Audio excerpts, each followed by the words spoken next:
Deshaun Watson going to the Browns was one of the craziest turn of events we have ever seen in the NFL. It seemed like he was set on choosing either the Saints or the Falcons as his new team. And if he did choose one of those teams, then I think we had Deshaun Watson all wrong. But as we now know, there was only one thing important to Watson, and that is winning. What's going on there, guys? Darren here from 610 Football. Make sure you hit that subscribe button for some of the best football content out on YouTube. Us waiting for Deshaun Watson to make his announcement was like waiting for LeBron to make his decision when he left the Cavaliers for the first time. You have a guy who at just 26 years old has led the league in passing, made it to multiple Pro Bowls, and is a top 5 QB in the league when he is playing. So before I talk about why Deshaun wanted to take his talents to Cleveland, we have to talk about why he wanted to have Houston in the first place. The Texans took Watson with the 12th pick in the 2017 draft, after coincidentally trading up with Cleveland to do so. During his rookie year, Watson seemed like the surefire pick to win Offensive Rookie of the Year and probably even make the Pro Bowl. But in early November, a torn ACL would put Watson on the sidelines for the rest of the season. The next 2 seasons, we saw Watson start to take control of the league. Very rarely do we see a QB like Watson, who is a dual threat guy and is also extremely accurate. That combination is what led to him becoming a top 10 QB in just his second and third seasons. Despite his success on the field, Watson wanted more. He needed more help. Sure, he had one of the best wide receivers in the league to throw to in DeAndre Hopkins, but who else were on those Texans teams? He didn't have an elite number 2 wide receiver, no outstanding tight end, the offensive line was horrible, and I don't think anybody was fearing over the backfield combination of Duke Johnson and Carlos Hyde or Alfred Blue and Lamar Miller. Plus, Bill O'Brien was a horrible head coach, and this was even before he got thrown into that de facto GM role. And that is what really killed the relationship between Watson and the Texans, Bill O'Brien. After Bob dealt Hopkins for essentially a bag of chips and left the whole roster a mess, Watson knew he wanted out. He felt like ownership didn't value his inputs and opinions when it came to the Texans making certain moves, despite what Cal McNair will tell you. One of the real boiling points came when the Texans hired Jack Esterby and Nick Cassero, not because Watson didn't want them, but because the Texans didn't even bother to reach out to the candidates that their franchise QB endorsed for their positions. Keep in mind, this was before Watson got struck with over 20 civil lawsuits. Had those civil suits not come into play, Watson still would have set out the entire 2021 season, or at least until the Texans traded him, which could have been a lot sooner had his legal troubles not been an issue. But after that situation got mostly settled, then we really started to see the trade talks heat up for Watson. The process for trading for Watson went like this.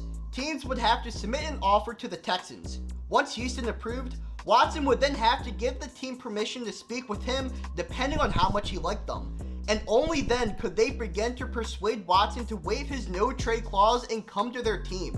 Almost like a Shark Tank kind of deal. There ended up only being 4 teams who offered trades to the Texans and Watson was interested in.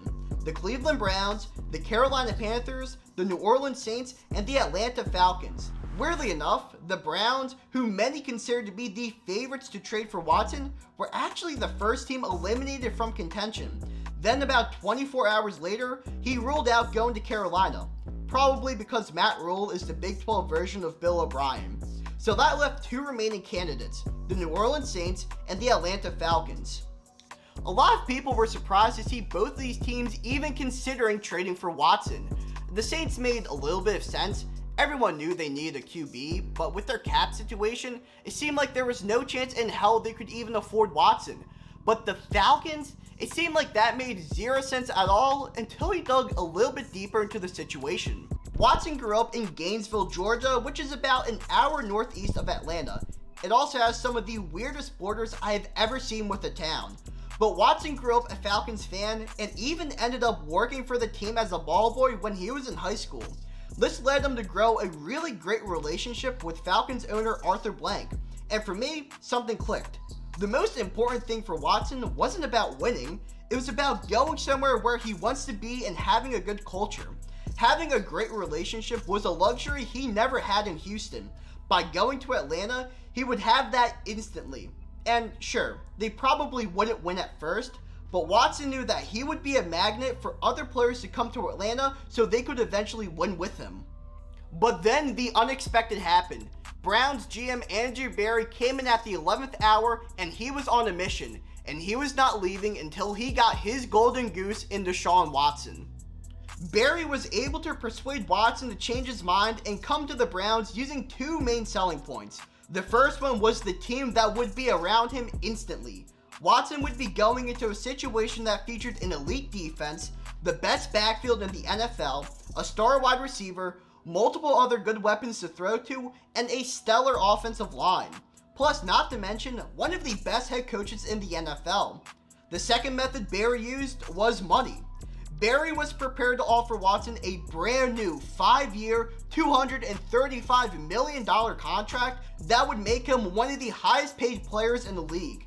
The combination of the two was something Watson just could not resist, leading for him to change his mind and waive his no-trade clause to go to the Cleveland Browns. Now, would this story have had a more heartfelt ending had he got traded to Atlanta? Of course. But when you're an NFL player, you have two main career objectives: make money and win championships, which is something that Watson will be doing very soon in Cleveland. So that's it for today's video. Make sure you hit the like button and the subscribe button because I really appreciate every single one of you guys who comes out and supports me in this channel. Also, make sure you check out all my other social media links listed down in the description below. I have an Instagram, a TikTok, and a Twitter. So thank you all for watching, and I hope you all have a fantastic day.